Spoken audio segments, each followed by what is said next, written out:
kubire kuri kushemererwa mu batura ba Kirungu bwa nyuma ya district ya Ntungamo kutongozaho okukora ba Ruhaama enguuto zabo.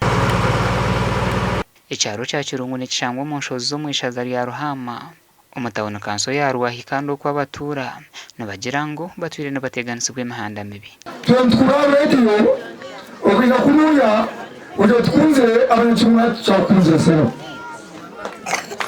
abanyakirungu mucunguzi samuri mukunda kanda aha chairman oba mara mutujihanga hivi oba tureba nkakigongo na wakatutwera oba tugira tuta konka tukabona kamara mukakashuka hawo kubanorana hatera kwakoza futera abantu tubakaraba n'urubuto rwanyu rw'urwaho Gihanga rukagenda kimwe kabwo muri singiro niza kurukora uyu mwaka abaturana bagira ngo hiriwe enguuto mbi tebine buherezo bundi nkamizi marungi amarwaro amashomero amashanyarazi n'ibindi. Icyakabiri n'amizi cyongorera bose yoshoze kandi byose yoshoze tutune mezi amizi ganyaga gahifa kagorogoro kabanzaga agaga kuzarwe gakafa twe yes amizi ganyu abo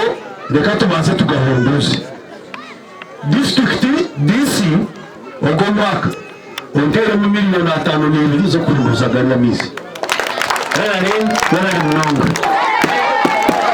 Sam Muchunguzi mukuru w'entebe ya katana habwa district ya Ntungamo araganise kwa rukuza kushikirize byetengo kandi ngenda ngaka mba promising urwo rwuto nkigo mberendeze tubugaruka kuzika aho kwani ngenda na nyakashera nemeraho ngenda mwakanyera rwoho mutembeje mutahubuka nanga barwo bakanyera kumuya nabo bashubeje bazekari ekigenderwa cya gavumenti no kusi abantu obuhereza basema na banyabo erizoba NRM yafise obuhereza bw'oruguuto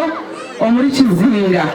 enguuto zirukuza kukorwa n'urwarwoho Kirungu kuza kagabagaba urukuza kumaraho miliyoni 37 hamwe n'urwo mu Katogo okuza Kiziba mpaka Ngomba urukuza kumaraho miliyoni 138 n'obundi buguuto buke uburukuze gitaho